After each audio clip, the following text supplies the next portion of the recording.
This is the BBC Home Service and the British Forces Network in Germany. Saturday Night Theatre. We present Raymond Huntley, George Merritt and Dennis Hawthorne in The Narrow Corner by Somerset Maugham, adapted for broadcasting by Howard Agg. Sometimes when I operated on a patient for cataract and the operation was successful, word got round that I'd performed a miracle. This was the reason why I came to undertake a very long journey from Fu Chau to the island of Takana in the Malay archipelago. A rich Chinese merchant, Kim Ching, was threatened with blindness, and hearing of my reputation, begged me to come and operate on him, and paid me handsomely to do so.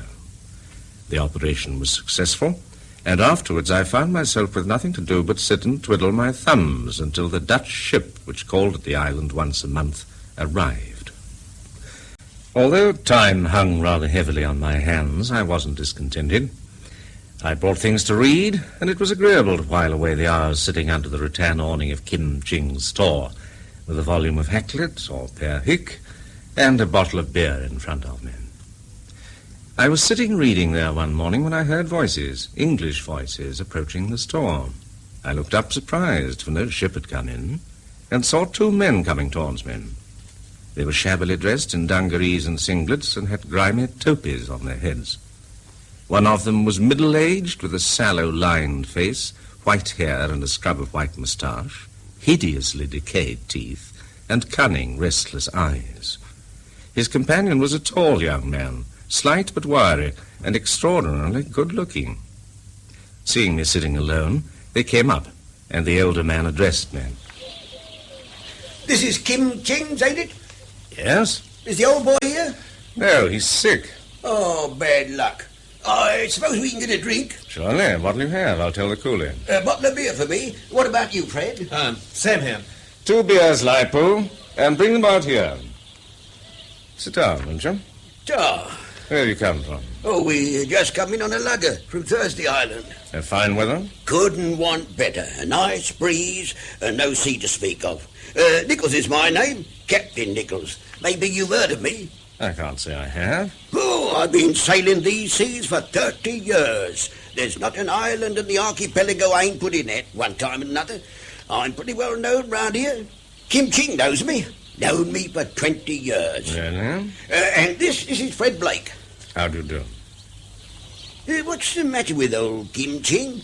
I was looking forward to having a bit of a chin wag with him. He's had trouble with his eyes. That's why I'm here. I've been attending him. You're a doctor? I am. What did you say your name was? I didn't mention it. It's Saunders.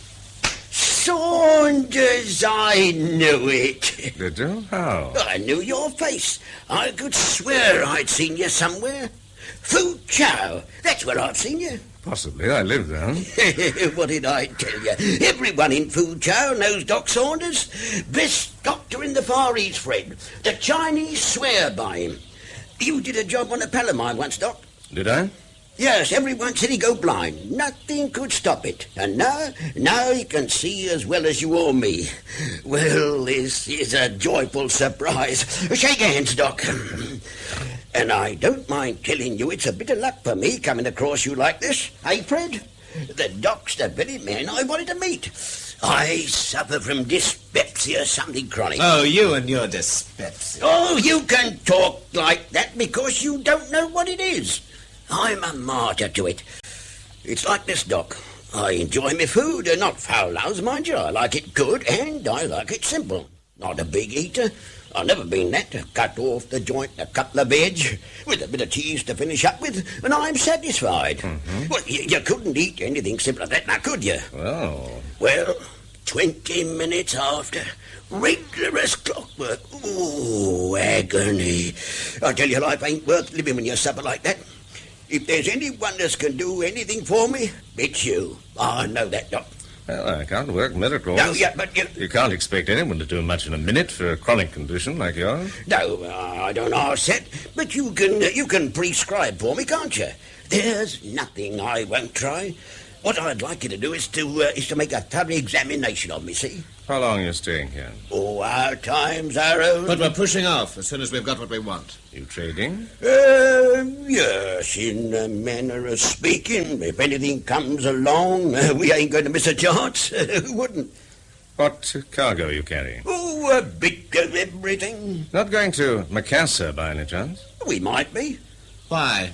Oh, I just wondered. Look here, why don't you both come and dine with me tonight? I'm staying at the rest house, about 10 minutes' walk from here, through the plantation. I can get you some sort of meal. That would be fine. A change from the lugger, wouldn't it, Fred? No, you don't want to be bothered with us. No bother. I'll meet you there about 6. Don't you worry, Doc. We'll be there. Ta. I was intrigued by these two strangers who'd so unexpectedly appeared on the island, and curious as to what the connection was between them. Fred Blake didn't at all give the impression of being a born sailor. He was hard to place. Obviously, he was not a roughneck.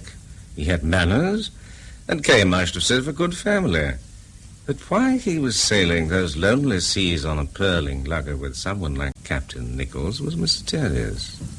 If they were in partnership, then I was inclined to think that it wasn't a very honest one, and that Fred Blake would almost certainly come out of it the worse.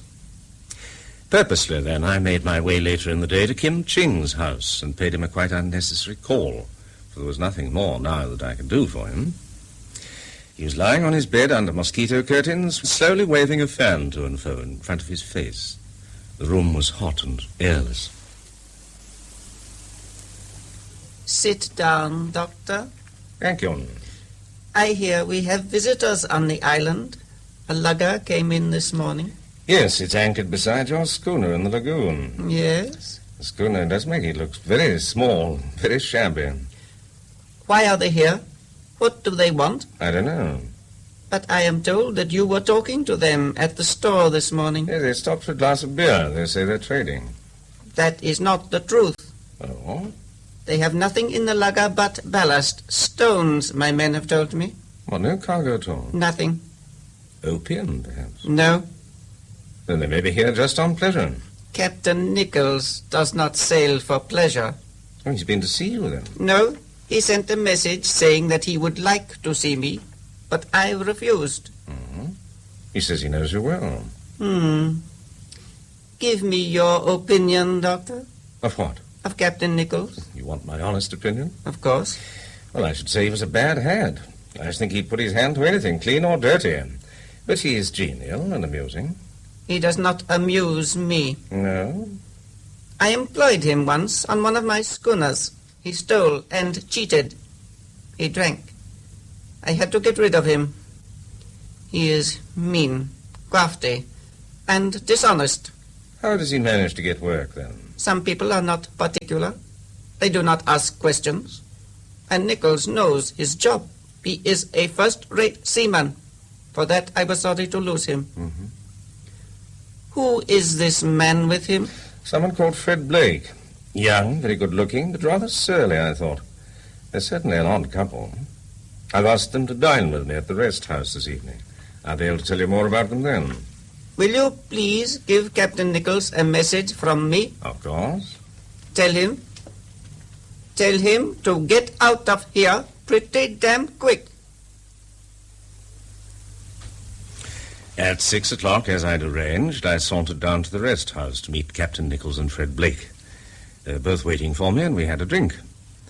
The captain was full of small talk and facetious jokes, and I noticed that his shifty eyes were never still, whereas his young friend hardly spoke, and there was a sullen look on his face, as though he'd been dragged there against his will.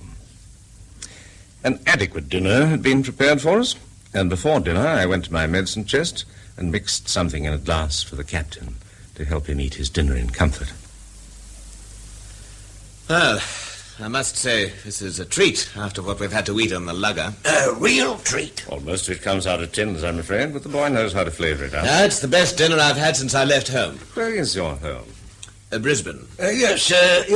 Fred's an Australian. He's got a bit of capital, and he thought he'd like to have a look-see on the chance he might find something in these parts he'd like to invest in.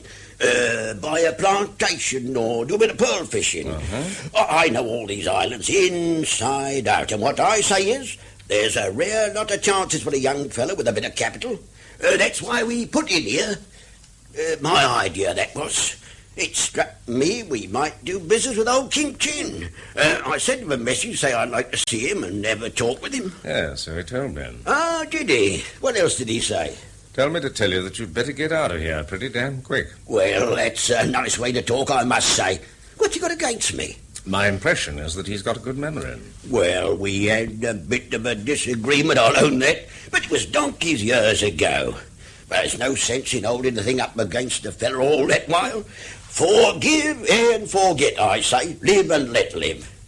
Oh, you know, I don't believe I'm going to have dyspepsia tonight. Oh, I don't think you will. You're a magician, Doc. Thank you. What was that stuff you gave me? Oh, a little preparation I found useful in cases like yours. Do you think you could cure me? I don't know about that. But if I could watch you for a few days and try one or two things, I might be able to do something for you. But good mind, just stay on here for a bit and let you see. We're in no hurry. What about Kim Ching? Well, he can't force me to clear out. Well, you ought to know Chinamen as well as I do, Captain, if they've got their knife in. To hell with that. It was only a matter of a couple of £100.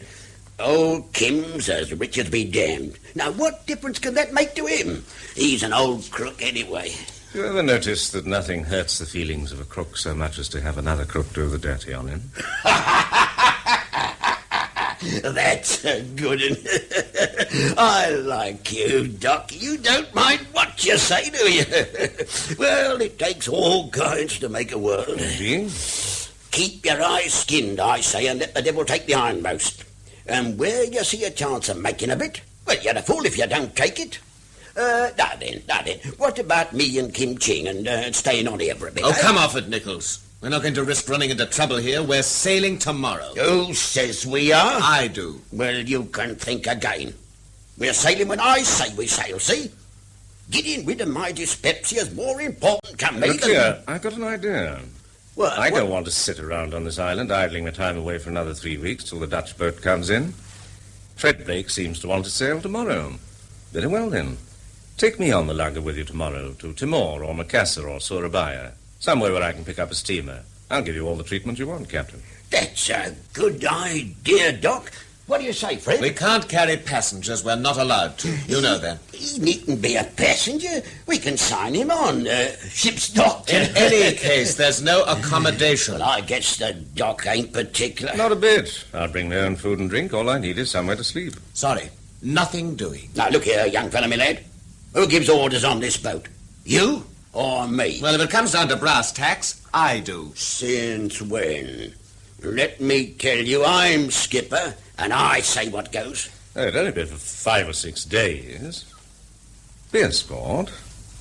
If you won't take me, I shall be marooned here for another 3 weeks or more, depending on the weather. You'll be doing me a great favor. Nichols and I are here on business. We can't go out of our way to land a passenger in some place we don't want to go to. Then take me wherever you're going. You're bound to be calling in at some place where I can get a steamer. I've said no, and that's that. But look here, Fred. Having the doc on board would be a chance in a million for me to cure my dyspepsia. Do you think I'm going to let a tyke like you stand in the way of that? Not likely. You get your kit packed, Doc, and come on board tomorrow morning. I'll sign you on as a member of the crew. You do nothing of the sort. I say he's not coming. I won't have anyone on the lugger, and that's final. Look here, I don't want to cause a quarrel between you. There won't be no quarrel. If I hear another word out of him, I'll run the lugger straight up to North Borneo. British territory, young fella, me lad. We'll see how you like that. You take care an accident doesn't happen to you. Stick a knife in me, would you? And who's going to sail the boat then? You and them 4 black fellas? You make me laugh. Why, you hardly know one end of the boat from the other. I'll take no notice of him, Doc. You do as I tell you. Well, it's not going to be very pleasant for any of us if Blake resents having me on board. I'd rather come with his agreement or not at all. He'll give you his agreement. Won't you, Fred? All right, have it your own way. You'd better come. What did I tell you? Thank you. Anyway, it'll be better than being cooked up alone with him all the time. That's right. It'll be company for you, my boy. You can play cribbage with the doctor and take his money for a change. I'm afraid I don't play cribbage. Just my luck. Sorry. We'll be getting off about 10 tomorrow, Doc. That suit you? Suits me A1. Righto. Then we'll see you on the lugger. I rose early the next morning, said goodbye to Kim Ching, who told me I was a damn fool to be going on the lugger, and went down to the store to buy provisions for the journey. Shortly after 10 o'clock, we slipped out of the lagoon. There wasn't a cloud in the sky. The sun beat down on the shining sea. I settled down to read, and when I was tired of reading, I smoked cigarettes and looked at the sea and the green islands we passed. After lunch, Captain Nichols handed over the wheel to one of the crew and came and sat down beside me on an old canvas chair on deck. Well, Doc, how does this suit you? Down to the ground, Captain. Not much of the ocean greyhound about the Fenton, but as good a sea boat as anyone can want. She'll stand up to anything. I hope so. Wait till we strike a patch of dirty weather. Then you'll see what she can do. I shall be satisfied not to put her to the test, Captain. Fair weather, sailor, eh? Fairer the better. Where's Fred? He went down below to have a siesta, I think. He doesn't seem any more pleased to have me on board. We had a bit of an argument last night after we left you. Not about me, I hope. Well, one thing led to another. He's only a kid, you know, cocky and high-spirited. Oh, yeah. But dang it all, I wasn't going to let him have his way over you. Tell me more about him. He interests me. Where'd you meet him? Sydney. I thought he said he came from Brisbane. Maybe he does. I don't know. To tell you the truth, there's a lot I don't know about him. He's a bit of a mystery. In what way? Well, between you and me and the gatepost, Doc, you won't let this go any further, will you? Of course not. It's all pretty fishy. But I've got a nice, easy job and good money, so I'm keeping my mouth shut. Wouldn't you? I don't know. I don't know what the job is. Sailing around these islands doing sweet Fanny Adams, just keeping his nibs out of mischief. What sort of mischief? Ah, now you're asking. I'd like to know that myself. Do you know Sydney? No, never been there. Yeah, then you won't know a bar down by the harbour run by a chap called Macy. I used to go there pretty regular. Well, one night when I was having a drink on my own, I saw a fella I knew come in, a big bully of a chap, what they call a larrikin in Australia, name of Ryan. Could be an ugly customer if you put his back up. Paid you to keep in with him. He had something to do with politics. I'd borrowed £1 off him the last time I'd seen him, and, I was that hard up, and I still hadn't the money to pay him back. When he came into the bar, I pretended not to see him. But he saw me all right. Well, Captain. I haven't seen you for quite a bit. How's the world treating you these days? Rotten. Oh, I'm sorry to hear that. You still looking for a job? Yes. Yeah, you'd think they'd jump at me, wouldn't you? Me, what's commanded more ships than you can count on the fingers of your two hands. Oh, you're a first-rate seaman, I know that. Steam or sail, I don't mind what it is. But can I get a job? Not a smell of one. And it's not for want of trying, I can tell you.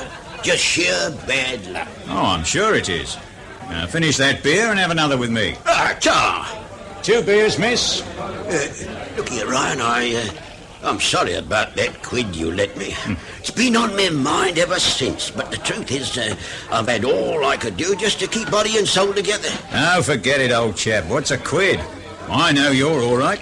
You're a good fella, Bill. Tom, you mean? Of course I do. Tom. I always get your name mixed up with another chap.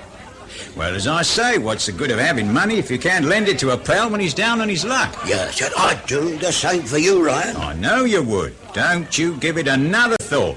Pay me when you can. Now, here's your beer. Ta. There's too many people around this bar. Can't hear oneself talk. Let's go over there in the corner. Righto.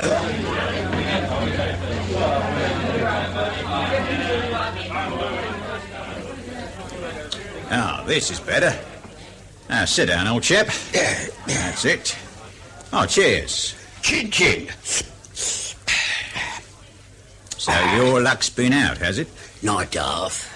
Well, you know what they say. Luck changes. I'd like to see it. You're going to. How do you know that? Because I'm going to offer you a job myself. If you'll take it. I'll take it, no matter what it is. That's the spirit. I knew I could count on you. What's the job? Can you keep your mouth shut? Like a clam. Then what do you say to taking a tiny little pearling lugger and cruising round the islands for a bit? Sounds all right to me. A trading? No, just pleasure. What? Well, I'll tell you how it is, Bill. I mean, Tom. A young fella I know's been working too hard. His dad's an old pal of mine, and I'm doing this to please him, you see. He's a man in a very good position. Got a lot of influence one way and another. Politician? Never you mind. Anyway, he's in a state over the boy. The kid's delicate, he always has been. Touch of the lungs, you know. The doctors say the best thing he can do is to have a cruise on a sailing ship, but he's got to be kept quiet and away from where there's a lot of people. Well, his dad didn't like the idea of him taking a passage on any old ship, so he's bought the lugger I spoke of. And that's the job, to sail it. Child's play. I'm sure it is to you. And there's no need to tie yourself down to any schedule. You don't have to hurry. No, you can go anywhere you like, and when you get to some island that looks as though you could stay there for a bit, well, you just stay. And how long is this for? Oh, I don't exactly know. That depends on the boy's health. 3 or 4 months, maybe. Maybe longer. I see. And what do I get out of it? 200 quid when you sail, and 200 when you come back. Oh, I'd rather have 400 down. I dare say you would. But that's not what I'm offering you. Well, I'm not particular. Anything to oblige a friend. Good old Bill. Tom? Tom. Where's the lugger now? I'd like to have a look at her. Oh, you can. She's not in Sydney. She's up the coast a few miles, but you've got nothing to worry about. She's in good shape. What about her crew? And that's all fixed. Black fellas from Torres Straits. They brought her down from Thursday Island to sell her. They know their job. And stores and all that? It's all there. You've got enough food to last you 3 months without buying anything. Now, all you've got to do is to get on board and sail away. When? Tomorrow night. That's a bit quick, ain't it? Well, the boy's dad's a big businessman, you see. That's the way he does things, right on the spot. No messing about. How do I get to the lugger? Yeah, I was coming to that. You better meet me at the corner of Market Street tomorrow night at 10 o'clock. Market Street, 10 o'clock. That's it. Now, I'll pull up in my car opposite the newspaper kiosk and you just jump in quickly. I don't want to hang about. Then I'll drive you along the coast to the lugger and the dinghy will be waiting to take us out to it. OK. There's just one thing I'd like to say to you. Huh? Well, it refers to now and later. If you don't want a knife in your back or a bullet in your guts, you better not try any monkey tricks, you see. Don't you have no fear. When a chap treats me like a gentleman, I behave like one. Good enough. Well, you finished your beer? Yes. Yeah, then you better go out the bar first. I'll wait here for a bit. Now, don't forget, 10 o'clock, corner of Market Street, opposite the kiosk. See you tomorrow, Bill. Tom? Yeah, I'll get it right one day. So long, Tom.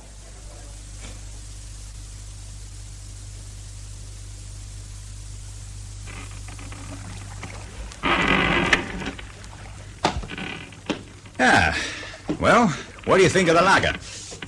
It's too dark to see much. I'll tell you better in the morning. Oh, you've got to be well out to sea by the morning. Well, just as you like. Yes, there's a nice breeze. That's all that matters. I can do the rest with my eyes shut. Good on you. But, look here, Ryan. Uh-huh. You know I wasn't born yesterday. Why don't you come out with it straight and tell me what it's all about? Bill, old sport. Ask no questions. Well, I can't help thinking, can I? No, you can't help thinking. But just you believe what you're told, or I swear I'll knock your bloody teeth down your throat myself. Well, that's straight enough, ain't it? Now come below and meet the boy. He's in the cabin.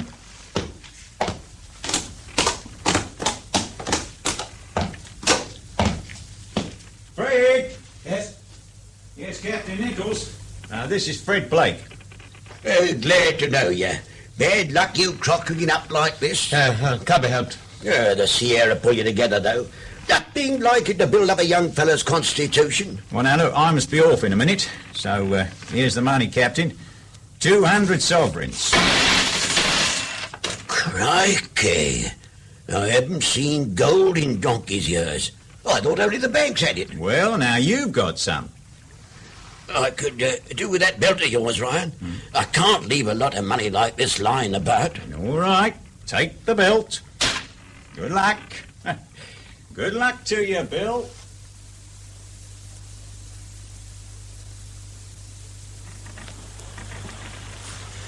Well, Doc, believe me or believe me not, that's how I come to be on the lug with Fred Blake. Oh, I see. Of course, he didn't look like what he does now. That night I met him in the cabin.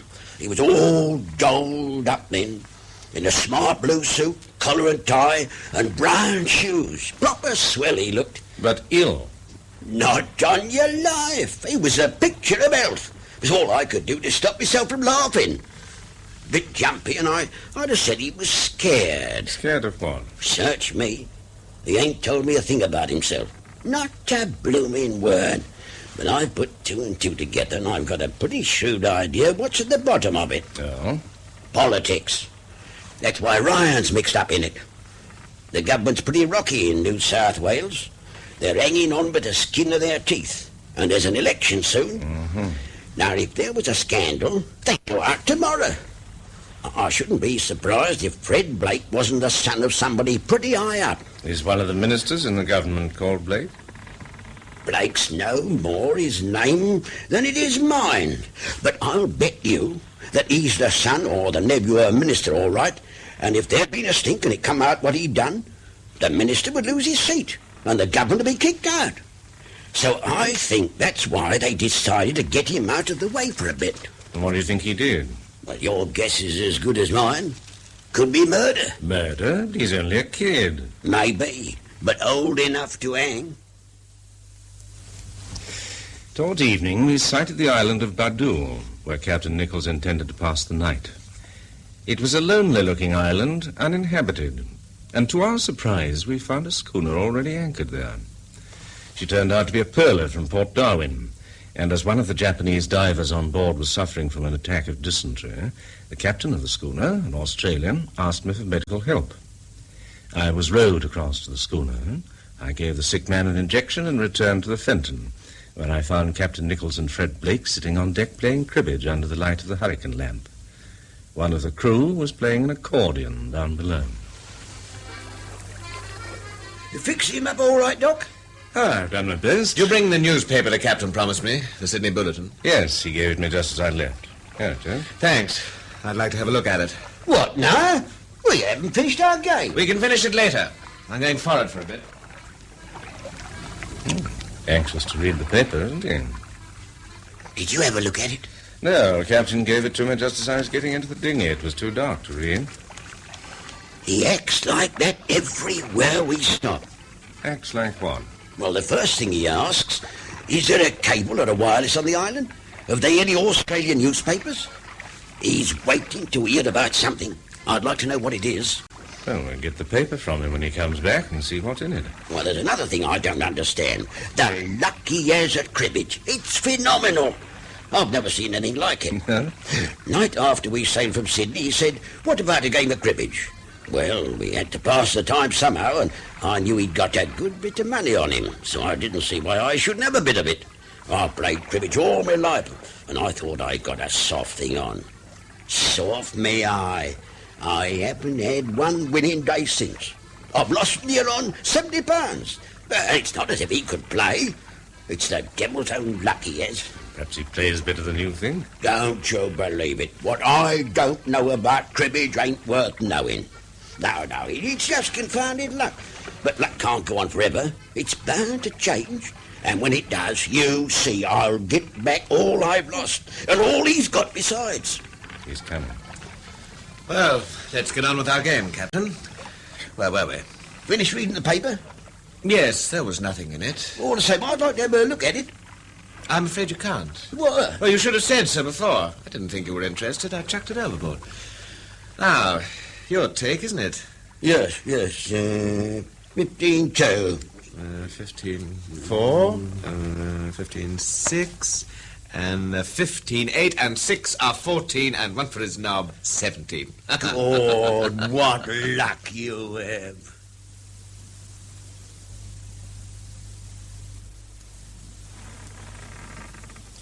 Well, Doctor, how do you feel this morning? I think battered is the word. A dirty night, wasn't it? I couldn't tell you. Mercifully, I slept through it. What? Now, how could you? It blew like the devil. There was a hell of a racket. It didn't let up until 3 o'clock this morning. We lost one of the dinghies and the jib. It was torn to shreds. Were you on deck, all right? Yes. Yes, I thought if we foundered, I'd rather be in the open. There wouldn't have been much chance for you. No, I know that. Weren't you afraid? No. No, I think if it's coming to you, it'll come. And there's nothing you can do about it. Well, what's the good of being frightened beforehand? It's a question of age, I think. The old are more easily frightened than the young. And that's rather funny when you come to think of it, for they've so much less to lose. They've had their lives. Youth still has its life before it. I'm sorry I was so short with you when you asked if you could have a passage on this boat. Oh, that's all right. Well, I've been ill, you know, and my nerves are a bit jumpy. I'm not crazy about people I don't know. I can understand that. I don't want you to think that I'm just a larrikin. I don't. This isn't the sort of life I'm used to, you know. Yeah? No, I was studying to be an accountant when my health broke down. Shall I tell you something? Yeah? When some incident has shattered the career you've mapped out for yourself, a folly, a crime, or a misfortune, you mustn't think you're down and out and done for. It may even be a stroke of luck. Why do you say that to me? I thought it might be a useful piece of information. Well, maybe you're right. Maybe I shan't regret this in the long run. I mean, my health forcing me to take this trip with Nichols, it may save me from being cooped up in an office all my life, totting up figures. That's what I meant. Sort of ill wind, eh? Exactly. Doc, Yes, Captain? you'll have to give me some more of that stuff. My dyspepsia's come on again. Something cruel. You think after I'd been at the wheel for 8 hours, I'd eat a bit of cold sausage and a slice of cheese without supping for it? Damn it all, a man must eat. I'll mix you something in a glass in a minute. I'm just going over to the gate and have a word with Nobu. You'll find me there. Yes, all right. You know, you never can tell with people, can you? Of all the rotten skunks I've met, I've never met one to beat Nichols. He's as crooked as you make them. He'd do his own brother down if he got the chance. I think he probably would. There isn't a decent thing about him. And yet you should have seen him last night. Now, I've done a bit of sailing, and I give you my word, I've never seen a boat handled like he handled this one. If we're here now, it's to him we owe it. I'm quite sure of that. Yeah, it was a near thing once or twice, but he was as cool as a cucumber. He even made a joke about us feeding the fishes. Well, he's got nerve, all right. I take my hat off to him. But if he thought there was £20 to be made by doing us in, you and me, do you think he'd hesitate? No. Yeah. Well, how do you explain that? Oh, I don't know. People aren't all white or all black. Well, I suppose not. But all the same, it's funny that a chap who's nothing but a born crook should have all that pluck. I hate him. And yet last night I couldn't help admiring him. Human nature's never straightforward. Yeah. It certainly isn't with Nichols. And he's conceited, too. He fancies himself at cribbage. I always beat him, but he will go on. He says you have phenomenal luck. Luck? No, I know about cards. He hasn't got a dog's chance playing with me. Might be worth your while to let him win occasionally. Why? Might save you trouble in the end. Trouble? Oh, don't you worry. I'm not afraid of him. If he tries any of his dirty tricks, he'll get what's coming to him. For some 24 hours after the monsoon, which had forced us off our course, we were becalmed on a flat, motionless sea. And it wasn't until the 6th day, with just enough wind to fill our sails, that we sighted the town on the twin island of Canda, where it had been arranged that I should leave the Fenton and pick up a steamer that called there regularly. Inquiring if there was a place in the town where I could stay till the ship called, we were directed to a small hotel not far from the harbour. No one was about. We sat down at a table on the veranda and thumped it with our fists. Presently a half-caste came out to us, but he couldn't understand anything but Dutch. He ran across the street, and in a moment returned with a young man who must have been 6'3" at least. A powerful, broad-shouldered fellow with a rather ugly face, but gentle eyes, wearing neat, clean ducks. He spoke excellent English and obligingly secured a room for me in the hotel. Then we invited him to sit down and have a glass of beer with us. Are you Dutch? No, I'm a Dane. Erik Christessen. I represent a Danish company here. Been here long? 4 years. Oh, good heaven. Oh, well, it's a fine place, really. It's the most romantic spot in the East. The firm wanted me to move, but I begged them to let me stay on. Don't look as if there was much business here. Bit dead and alive, ain't it? Oh, it wasn't always so.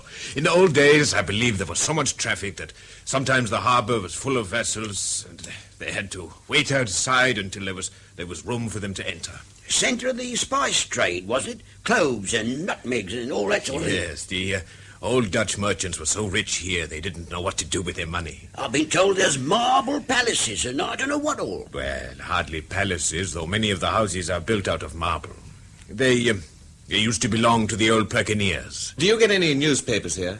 English ones, I mean. No London papers, but Frith gets a paper from Australia. Frith? Who's he? Oh, he's an Englishman who lives here. He gets a bundle of Sydney bulletins every mail. Do you think he'd let me have a squint at the latest? Of course. A mail came in 4 days ago. I'm going to see him later in the day. I'll borrow them from him and leave them here for you when I return. What name shall I give? Mine's Blake, and this is Dr. Saunders and Captain Nichols. I'm very pleased to make your acquaintance. It's not often we get strangers on the island, and it's always a pleasure to me to meet English people. I hope you'll stay here long enough to let me show you round. The island is lovely. Oh, I expect we'll be here for 2 or 3 days anyhow. I am glad. And if there's anything I can do for you, you must please let me know. Well, Doc, how's things? Got settled in your room all right? Yes, thank you. It's not at all bad. What's that paper you're reading? The latest Sydney Bulletin. I got it from Blake only a few minutes ago. Ah. For some reason, he was reluctant to give it to me. Find anything in it? Not much. They've had an election in New South Wales, I see. Who got in? Labour, it seems. Same as before. Fred say anything? No. Except that he wasn't interested in politics. Gives nothing away, does he? Not a thing.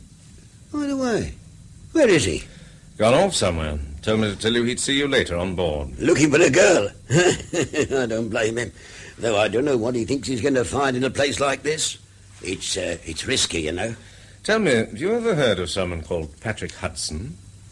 Patrick Hudson. Yes. Yes, there was a fella by that name what come to a sticky end in Sydney. That's the man. Yeah, not so very long before we sailed. The papers was full of it. What exactly happened? He was shot. Suicide? No, they said he couldn't have done it himself. There'd been a fight and the room was in an hell of a mess. They found him lying in a pool of blood on the floor. Who was he? I mean, what sort of man? Rough diamond, they say. Been a railway worker and worked his way up. Took to politics and all that. He was a member for some place. Labour, of course. Something about it here. About his wife. Oh? What'd it say? She's just hanged herself. There's an account of the inquest. Yes, a lot of people thought she'd done it, but they couldn't prove nothing against her. The jury found she'd committed suicide while temporarily insane. Now, they say, no one will ever solve the mystery of Patrick Hudson's death. Looks as though she did him in, don't it? Her conscience must have haunted her. Nasty thing, a conscience. Do you suffer from one, Captain? Good old Doc. You will have your joke, won't you? You know what I suffer from. Dyspepsia. The following afternoon, just before sunset, Erik Christessen called for us in an old car and drove us up to Frith's house, where we'd been invited for supper. It was about 3 miles out of the town, and the road wound pleasantly through plantations of portly and profitable nutmeg trees. Frith came out to meet us as we drove up to the house. He was a rather fat man, shabbily dressed in khaki shorts and an open shirt, and badly in need of a shave. He led us into a very large room which served as a parlour and dining room. A tiny little old man, wrinkled, battered, and bowed, with eyes as darting and mischievous as a monkey's, got up from a chair and stared at us as we came in. This is Swan. He's by way of being my father-in-law. Mr. Swan is his feed. Yeah, I came out here 50 years ago. I was mate of sailing vessel. I'm a seafaring man myself, sir. I've been pretty well most things in my day. I've been captain of schooner and slave trade. Blackbirding. There was a nice little bit of money to be picked up that way in the old days. I've been blacksmith, I've been trader, I've been planter. I don't know what I haven't been. I've had a lot of money in my time. Haven't I, George? So I've always heard. Got nothing now but this plantation. Never mind. It gives me enough to live on, and that's all that matters. I have had 4 wives and children. More children than you can count. Drop a scotch, gentlemen. Thank you. Thanks. Give him Tata rum. If he's sailor man, he don't want that stinking whiskey of yours. Whiskey being ruined of the Pacific. If everybody stuck to rum and sails, things wouldn't be what they are now, not by a long chalk. You're dead right, sir. I shouldn't be at all surprised if it ain't whiskey what's played havoc with my digestion. I'm a martyr to dyspepsia, you know. Have been for years. I never know what it is to have pain in my tummy. Rheumatism's my trouble. One has to have something, isn't it so, Doctor? Apparently. Well, you can't have anything worse than dyspepsia. You can take my word for it. We will, Captain. I'd be a rich man now if it hadn't been for my dyspepsia. Money is not everything. Well, I'm not saying it is. As long as I have a roof over my head and 3 meals a day, I'm content. Leisure's the important thing. Born idle, that's where you are, George. You think of nothing but books. Read. Only by reading can you come to know the truth. Truth won't put 3 meals a day on table. Only money'll do that. I've a great respect for money myself, sir. He looks a crook to me. Yeah, where you find him, Erik? Oh, you have had too much rum, Mr. Swan. Oh, no offence, Mint. No offence taken, sir. I'd ever so much sooner somebody called me a crook than a fool. What does a fellow mean when he says you're a crook, eh? He means you're cleverer than him, that's all. I know a crook when I see one. Been a bit of a crook myself at times. When it comes to that, who hasn't? Here's Louise. That looks as if supper's nearly ready. Come along, dear. Come and meet Eric's friends. This is my daughter. There are, I suppose, very few occasions in life when someone we meet suddenly takes our breath away by their beauty. But this, I confess, happened to me when I looked at Frith's daughter. She was wearing a sarong of green silk embroidered with gold that fitted her slim body like a sheath, tight over the lower part of her young breasts and tight over her narrow hips. Her bosom and legs were bare, and her skin was burned by the sun to a rich honey color. Her hair was ash blonde. She had an indolent grace and slenderness that reminded me of one of those goddesses whose statues adorn the museums. It was entrancing to come upon her in this tropic scene. Almost at once, a Malay servant brought in a great bowl of soup, and we sat down at the table. Louise sat next to Fred Blake, and one had only to see her easy gaiety and her animation to know how much she liked his company. He was not shy with women, and evidently knew how to entertain them. And looking at him as he talked and laughed with her, one was very conscious of his charm. When dinner was finished, Louise took Swan by the arm and led the wizened gnome out of the room to bed. What about a game of bridge? You gentlemen play? I do. I don't know about the Doctor and Fred. I'll make up a form. Yeah, he plays good game. I don't play. Oh, that's all right. We can manage without you. Louise will be back in a minute. You can entertain her. I shall be delighted. Well, gentlemen, cup for partners. Looks as though it's you and me for it, Doc. That hardly inspires me with confidence, Captain, after your exploits at cribbage. Perhaps my luck will change. I hope so. Oh, we're having a game, Louise. So I see. You look after Mr. Blake, eh? Do you dance, Mr. Blake? Whenever I get the chance. Will it disturb you, Father, if we put a tune on the gramophone? Won't disturb me. Nor me. A bit of music's nice. We can dance out on the veranda. Where do we see It's 1 art. 2 clubs. 2 hearts. This is wonderful. Don't you play bridge? Yes, of course. Why aren't you playing then? I didn't want to. Do you blame me? You are lovely. You're awfully good looking. Can I see us? No. I want to kiss you. May I? Yes. I'm crazy about you, Louise. Kiss me.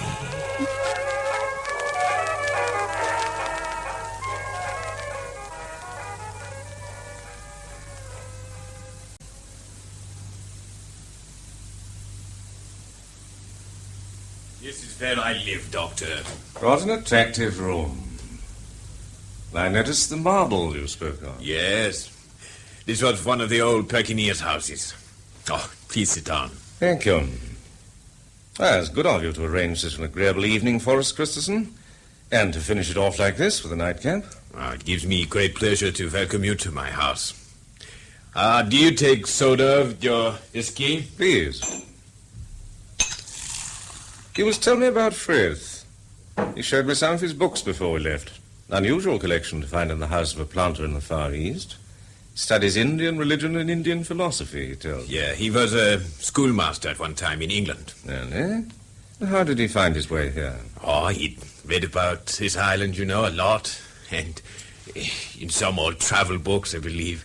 And when he was young, he got it into his head that it was the one place in the world he wanted to live in. Strange. Took him about 12 years to reach here. Took all sorts of jobs on the way. In the Malay States, Borneo, Calcutta, and Singapore. I believe he once ran a hotel in Bali. What we should call a rolling stone. Yes. Then finally he come here and got work with a shipping company. Then he fell in love with old Swan's daughter and married her. I see. She was a wonderful person. Tall and big and fair like one of the Rhine maidens. I can't tell you how kind she was to me. I used to spend all my spare time up there. It was a godsend for me to have that house to go to. I enjoyed talking to Frith, too. He taught me so much. It was he who made me understand the magic of the East. You know, people come here and they see nothing. Is that all, they say? And they go home again. But Frith, he talked about the East so that you saw the grandeur and the beauty of it. I shall always be grateful to him. And the girl? Louise. She was only a child when I came to this island. Then they sent her away to Auckland to school. She was there till last year, until her mother died. Seemed funny to me. Then she went away. She was a child, used to sit on my knee, and she came back. She was a young woman. She's 18 now. I tell you in confidence that we are engaged. Oh, congratulations. Not officially, so I'd sooner you didn't mention it to him. Of course not. All's fun, it's willing enough, but her father says she's too young. I suppose she is, but that's not his real reason for objecting. I'm afraid he doesn't think me good enough. Fathers can be very obtuse. Who does he want her to marry? Oh, I think he has visions of a rich English lord arriving one day in his yacht and falling madly in love with her. Oh, yeah. The nearest approach so far is young Fred Blake in a pearling lugger. Still, I don't mind waiting. When you love anyone like I love Louise, a year or two, well, they don't matter. We've got all life before us. She's beautiful, isn't she? Extremely. And, you know, beauty is the least of her qualities. She's got a head on her shoulder. She's got the same practical sense that her mother had. The natives, they know it's useless to try any tricks with her. Makes me laugh sometimes to see the way she manages them. With so much common sense. You'd hardly get that impression from just meeting her, would you? No, she struck me, how shall I describe it, as being rather withdrawn, rather aloof. Yes, I know what you mean. She has that quality, too. It seems to me so rare and beautiful. A flame-like spirit that's not quite human, like a goddess that keeps her apart, as you say. Now, I'm not jealous of it. I'm not afraid of it. I love her so much that I almost regret that she cannot always keep it. And I feel that she will lose it when she comes to be a wife and a mother. That is why I feel rather ashamed that I shall not go to her as pure as she will come to me. Oh, forgive me, but you mustn't be silly. Is it silly? When you love someone like Louise, isn't it rather degrading to think that you've been with other women? I feel unworthy enough of her as it is. Oh, my dear boy, if you'll allow me to say so, that's nonsense. Why? Well, surely the wise man combines the pleasures of the senses and the pleasures of the spirit. I've never had any sympathy with the ascetic attitude. Life is short, nature is hostile, and man is ridiculous. I don't think there's any more to be said. Except that I must finish my drink and go.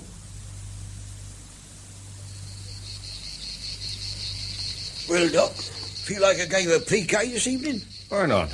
Must do something to pass the time, mustn't we? I had some good news. I was down at the harbour this afternoon. They told me the Princess Juliana's due in on Saturday. She'll take me as far as Surabaya. Oh, yes. What about you? How long are you staying here? God knows. His nibs doesn't seem to want to move. Seems he's taken a fancy to the place. He's always stopping on here for a bit and then going on to Batavia. Suits me. Might as well be here as anywhere else. Good evening. Hello, Christessen. Where have you been all day? Haven't seen you around. I had to visit plantation we've got over at the other end of Ireland. Fred Blake was looking for you earlier on. I think he wanted you to go swimming with him. Oh, I'm sorry I wasn't here.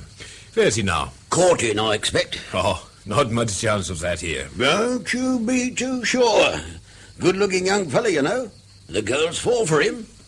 Between you and me and the gatepost, I should have said he clicked good and proper the other night. Oh, really?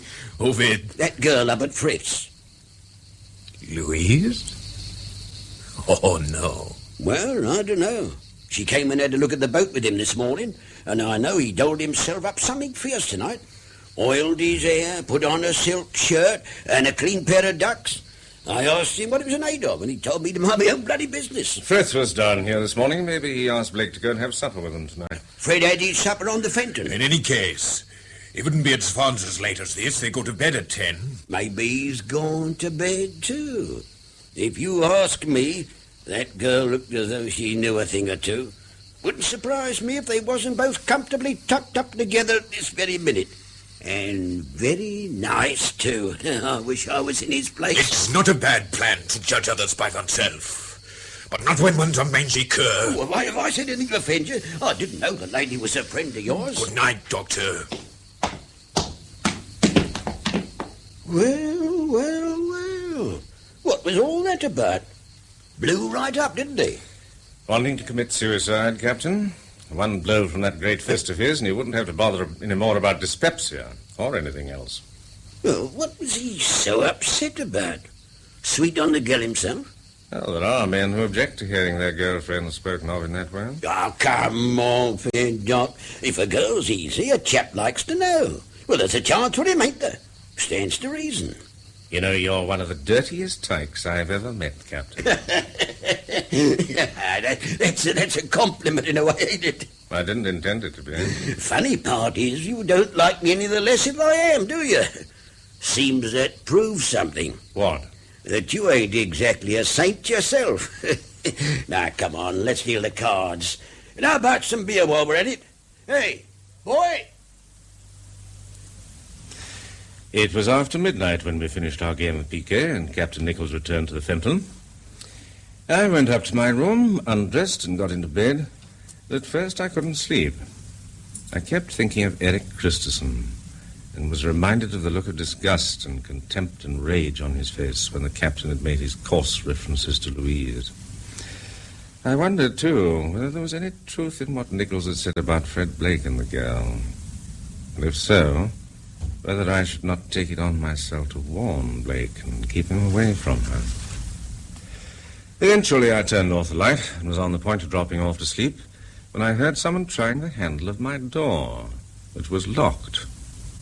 On opening it, I saw the night watchman holding a lantern, and just beside him, Fred Blake. It's me, Doctor. I want to see you. It's frightfully important. Let me come in. Oh, wait a minute until I light the lamp. Here you are, watchman. Thank you. Something dreadful has happened. You must come to Erik's at once. There's been an accident. What do you mean? He shot himself. Good God. I've just come from his house. He's dead. You sure? Yes. Well, if he's dead, what's the good of my coming? He can't be left lying like that. Come and see him. Oh, my God. Well, perhaps you can do something. Well, what can I do? Who's there? Nobody. He's lying there alone. I can't bear it. You must do something. For God's sake, come. You need a drink. Now, remember, we're in a foreign country. We don't want to run up against the authorities. The Dutch aren't very easy people to deal with, I believe. Yeah. Drink this. If he's dead, you can do no good. Neither can I. We better keep out of it. Did anyone see you there? Where?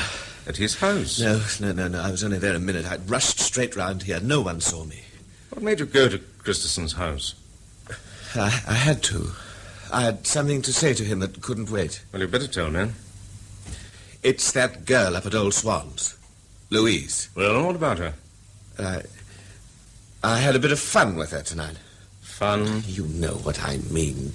She took a fancy to me the first moment she saw me. I knew that. I took a fancy to her, too. This morning she came and had a look over the boat with me. So Nichols told me. Now, the old fool wouldn't leave us alone for more than a minute. Anyhow, I said I'd go up to the plantation tonight and meet her in the garden by the pool when everyone else had gone to bed. We bathed in the moonlight. Then I went to her room. Afterwards, I put on my clothes. I carried my shoes. I didn't want to make a sound crossing the veranda. She went out first to see that the coast was clear. Then I slipped over the rail and jumped down into the garden. Before I knew what had happened, someone grabbed hold of me and put their hand round my throat. Christessen? Yes. Well, you know how strong he is, like a nox. I thought he was going to choke the life out of me. I was paralyzed. I couldn't even struggle. I thought I was done for. Then, suddenly, he let go of me and gave me a great clout over the head. I just fell like a log. He never said a word, but he turned, went off through the plantation at about 100 miles an hour. And after he'd gone, I made my way to the road and started walking back to the town. I felt I must see him at any price. Why? To put myself right with him. If it had been anybody else but Erik, I shouldn't have cared a damn. But, well, he's so straight himself. I couldn't bear him to think that I wasn't straight, too. Goodness can be rather shattering, can't it? It's inclined to knock human relationships endless. Erik's 1 in 1,000. I've never met anyone like him before. You could trust him with your life. He wouldn't do anyone down. Damn it, what Louise and I had done was only human nature. I couldn't help myself, neither could she. I didn't want him to think that But you were rather a cad. Now, you're old. It's all very well for you to talk like that. You don't know what it is. Go on. So you made up your mind to go and see him. What then? And I went straight to his house. The door was open, so I walked in. I called out to him, but there was no answer. I struck a match, went along the passage to his room. I knocked on the door. There wasn't a sound. I struck another match and opened the door, and then I almost jumped out of my skin. He was lying on the floor at my feet. If I'd taken a step more, I'd have tumbled over him. I thought he'd fainted or was drunk or something. I went across to the table and lit the lamp, and then I held it over him. Oh, my God. The whole side of his head was shot away. He'd a revolver clenched in his hand. There was blood all over the place. It was horrible. I'll never forget it as long as I live. What in God's name made him do it? I think it's obvious. He was engaged to Louise. What? Erik? Their engagement was unofficial. No one knew about it. And how did you? He told me so himself in confidence. She never said a word. Oh, God, if I'd known that, I wouldn't have touched her with a barge pole. Oh, why didn't he kill me or her instead of himself? Curious, isn't it? She meant nothing to me. I'd never have thought of fooling about with her if I'd known. She meant everything to him. He was in love with her. Oh, life is damnable. You start a thing and you don't think twice about it, and then there's hell to pay. I think there's a curse on me. I make trouble wherever I go. I wish I was dead. You'll get over it, you know. There's nothing one doesn't get over. I swear it's not all my fault. She's as much to blame as I am. Oh? Well, why did she leave me alone, eh? Can you imagine a girl who was engaged to a chap like Erik going to bed with the first man she sees? Yes, well, that's one thing. He was well rid of her. You're talking rubbish. Tell me, when you left the house, did you leave the lamp burning? Yes. Yes, I never thought. I just turned and ran here as quick as I could. Oh, well, he could just as well have shot himself with the light burning as in the darkness. It's odd that none of the boys should have heard anything. I suppose they were asleep. They live at the back of the house anyway. What am I to do? First, I suggest you try to get some sleep. How can I sleep when I think of Erik lying there? Oh, God! I can help you to sleep. I'll give you something. Sit in that chair.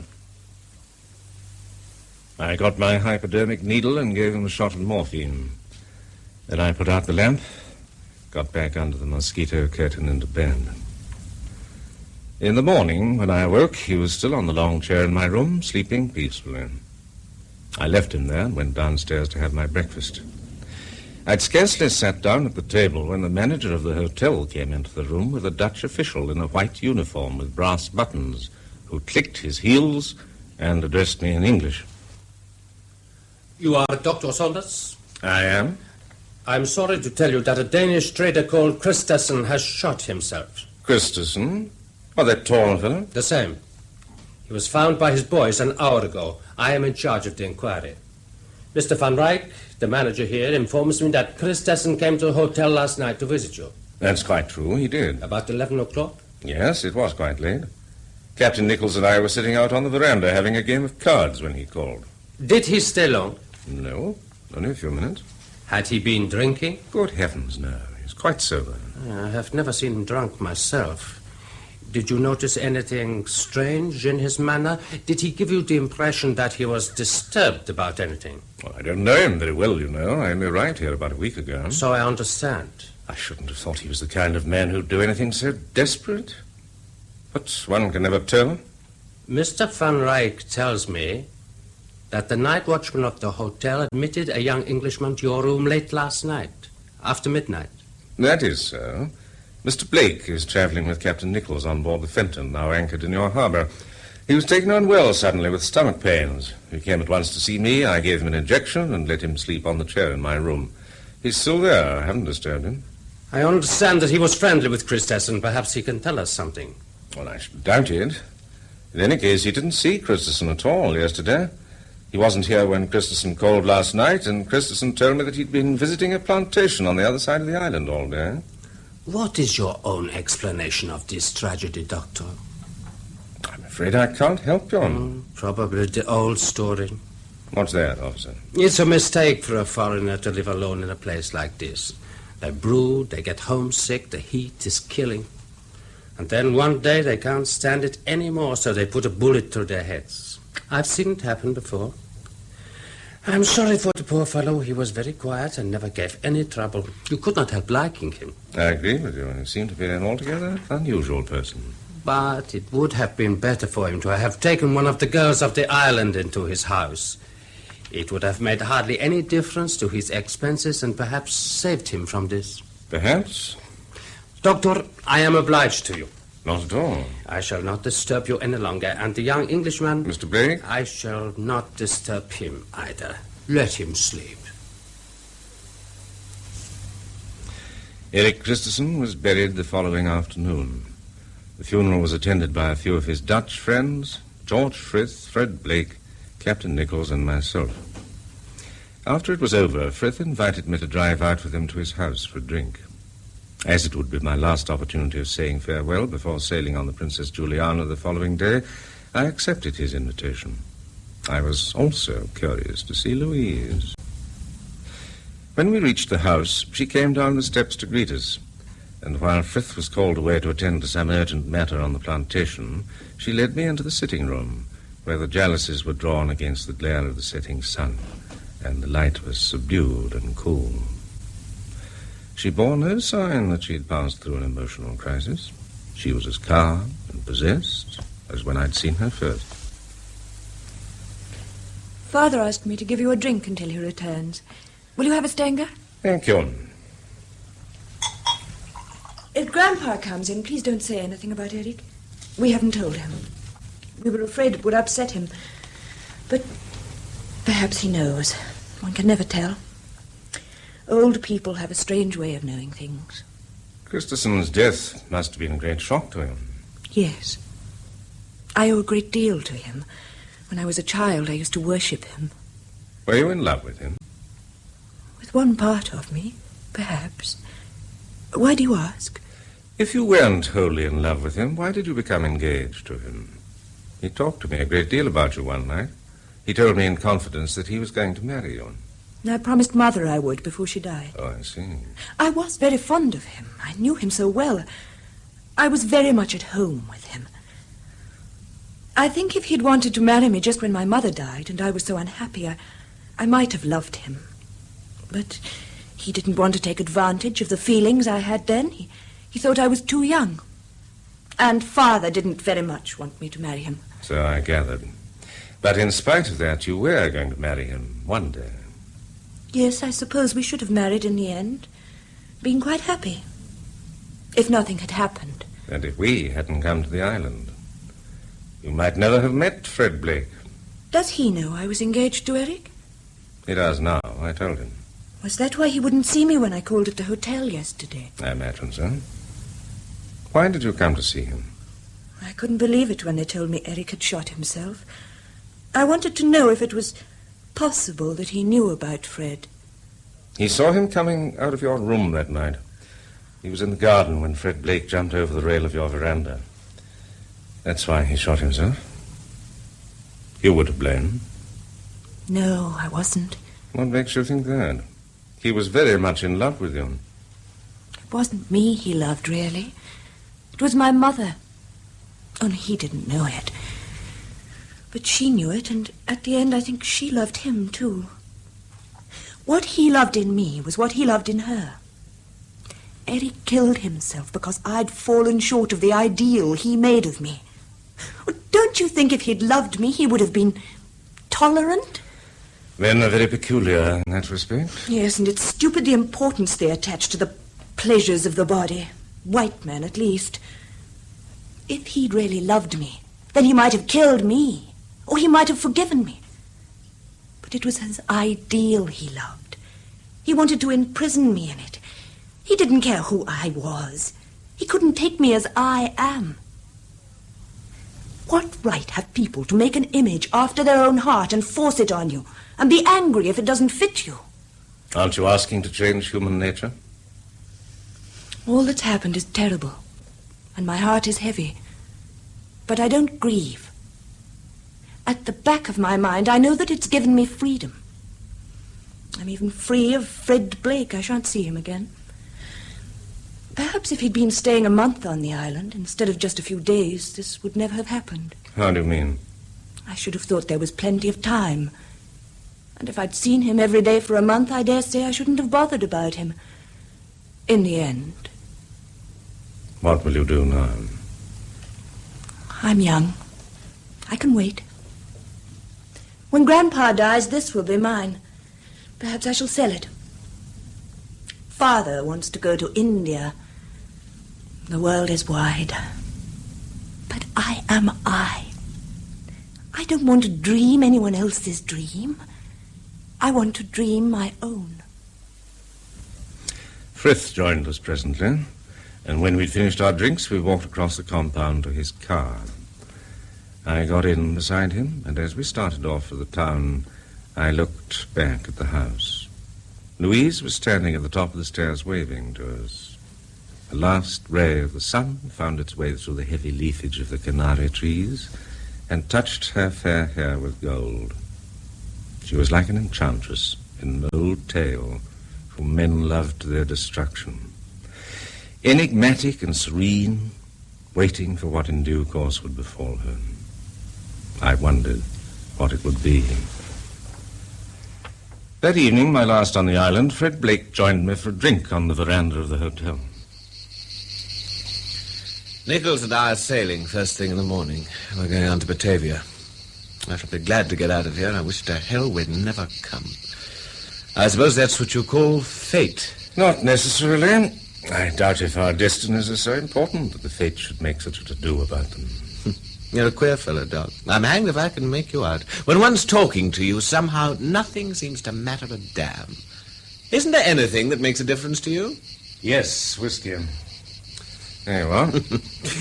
Cheers. Bon voyage. What, with Nichols? As this is the last time we're likely to see one another, won't you tell me now what happened? About Erik? I've told you. No, about yourself. Something made you clear out of Sydney in a hurry. What was it? Oh, that.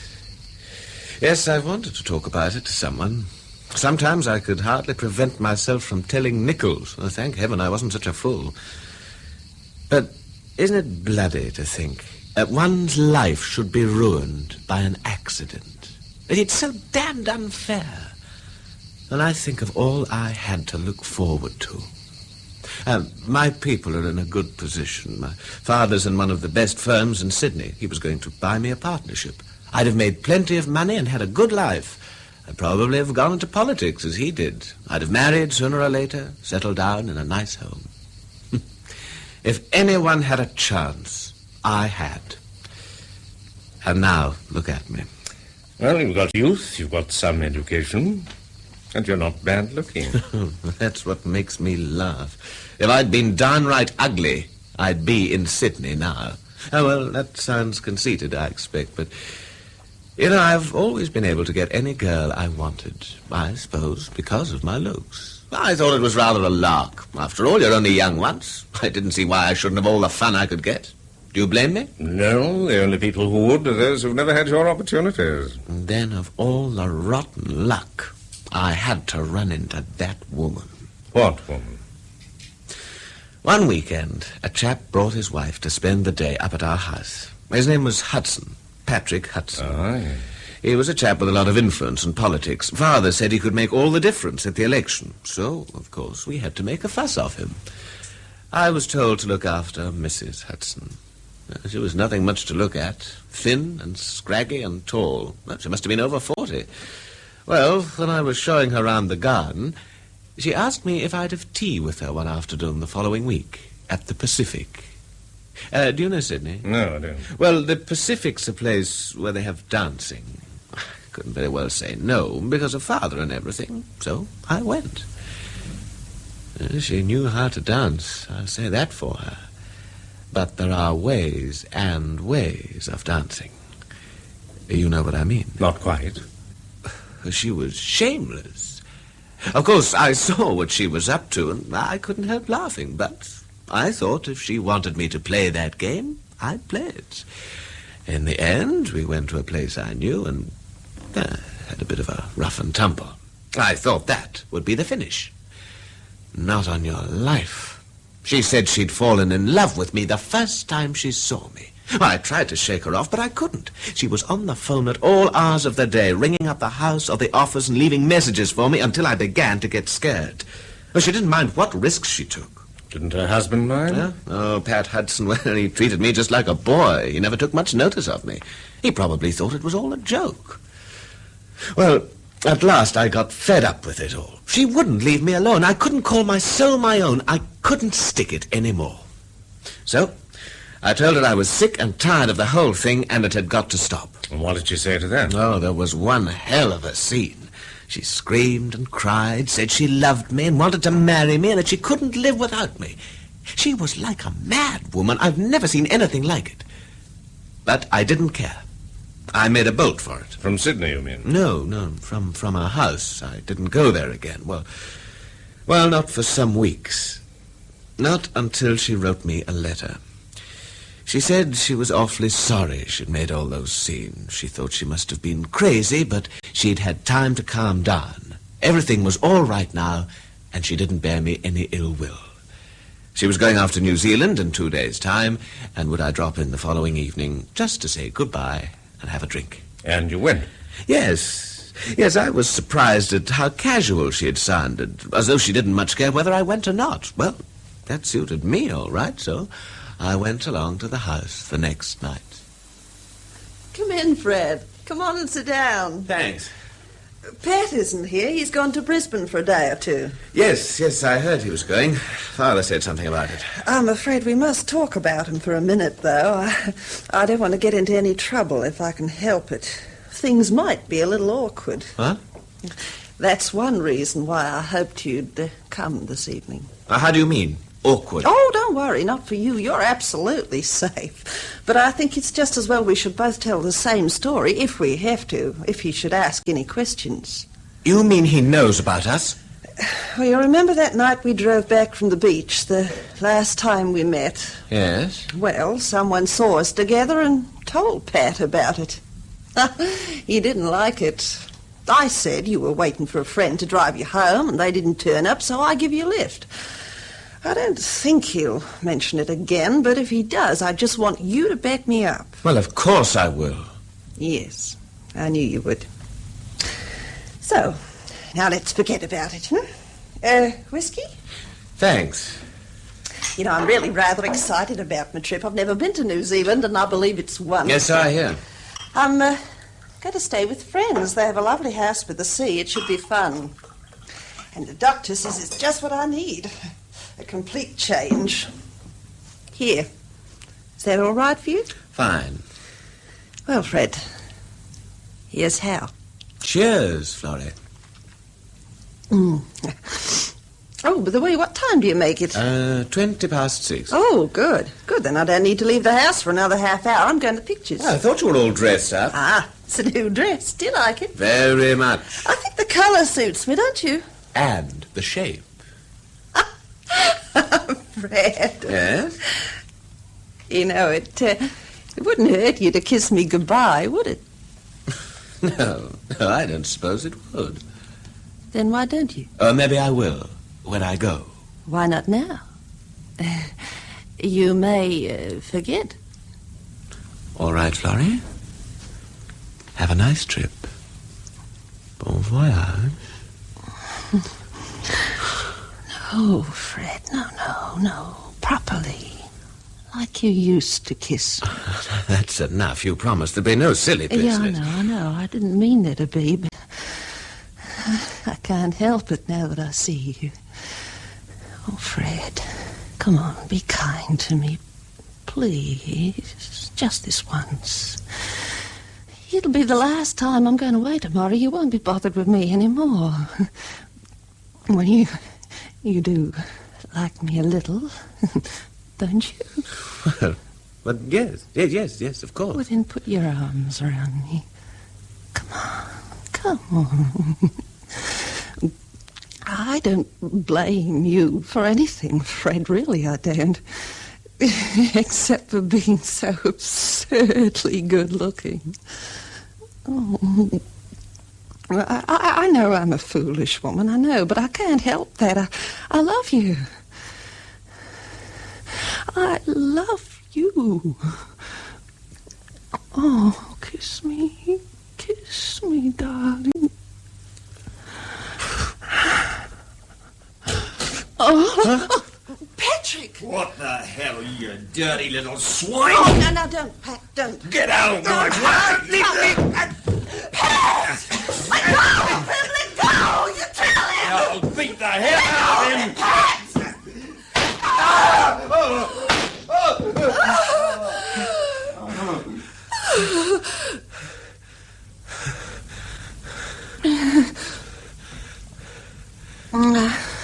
I think it's all right. He's dead. You said he'd gone away. Oh, no, he didn't go. He had a telephone message. How do you know? I sent it. You? What for?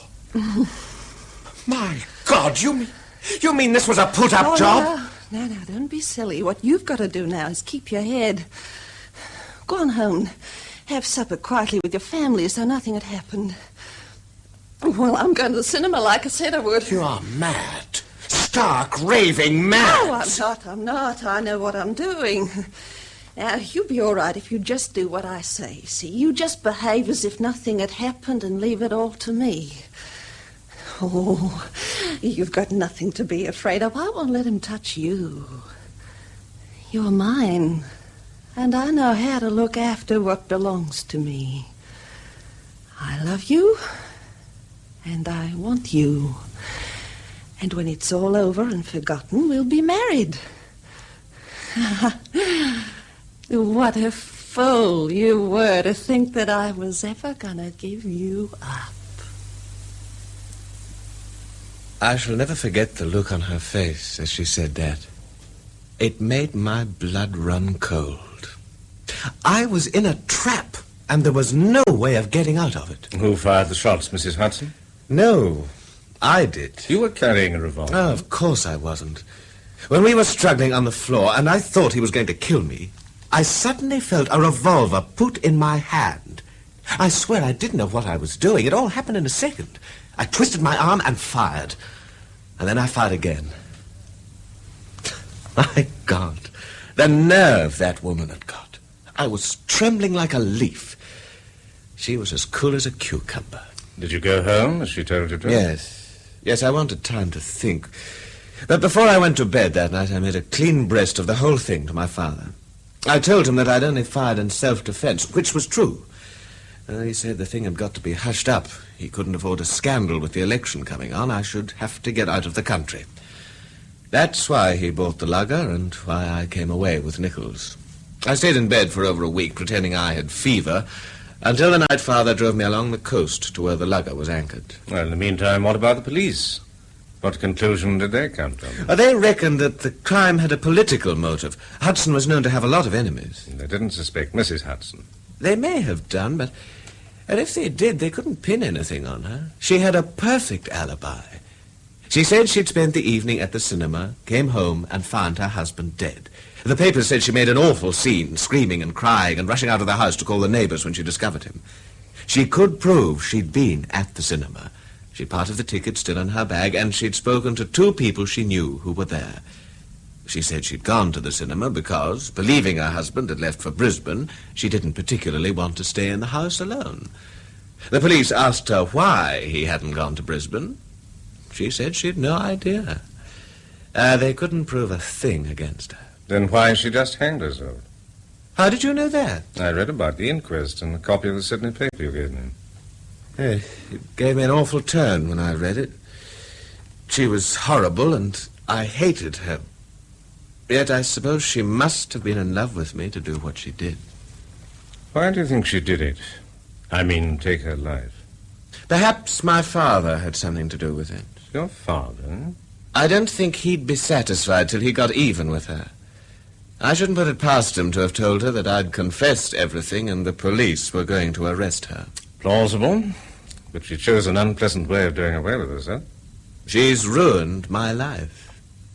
And it was only the merest chance that I met her.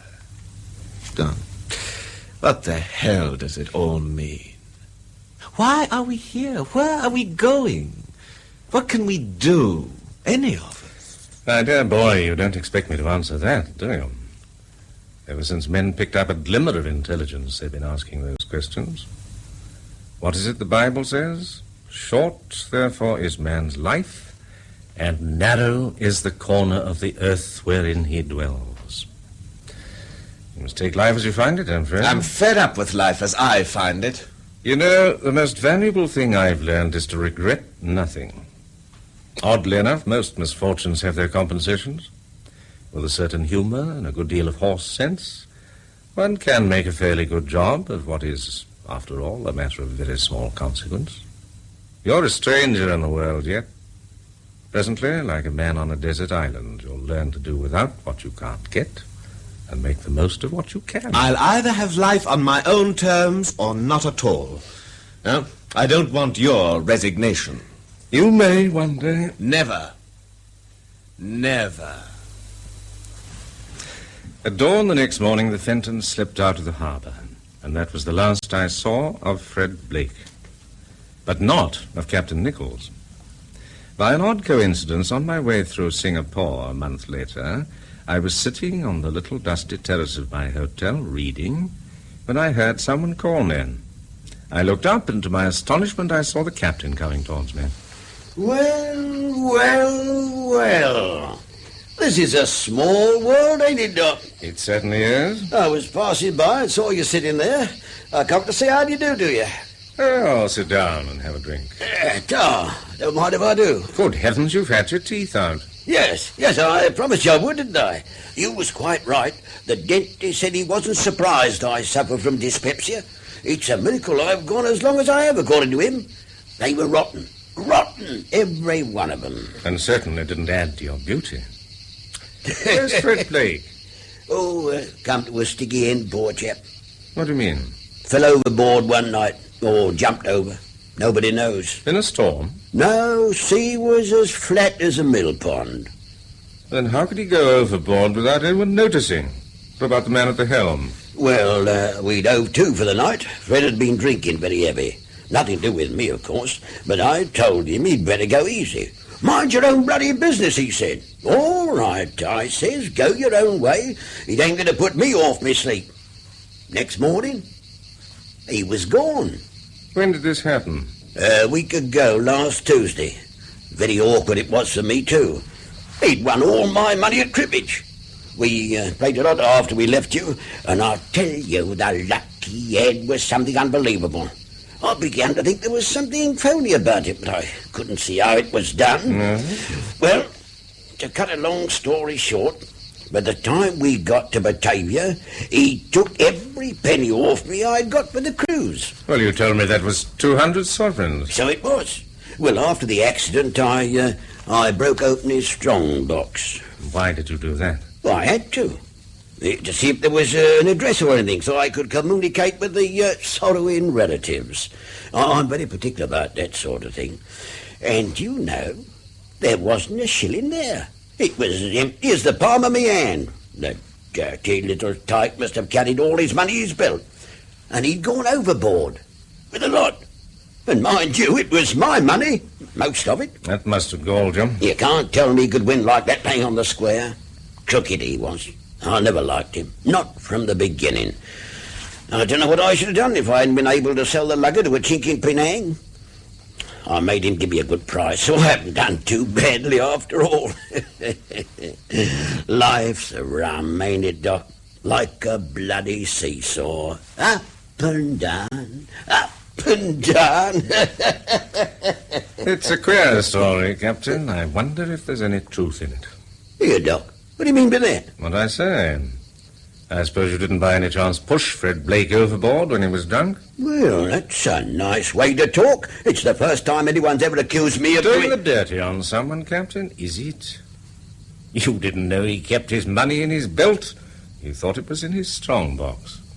It was quite a package for a bum like you. I wouldn't put it past you. Good old Doc. Still the same. Haven't changed, have you? Look here.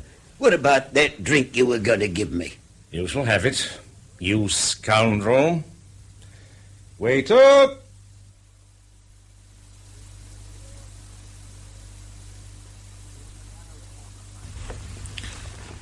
In The Narrow Corner by Somerset Maugham, adapted for broadcasting by Howard Agg, the part of Dr. Saunders was played by Raymond Huntley, Captain Nichols by George Merritt, and Fred Blake by Dennis Hawthorne.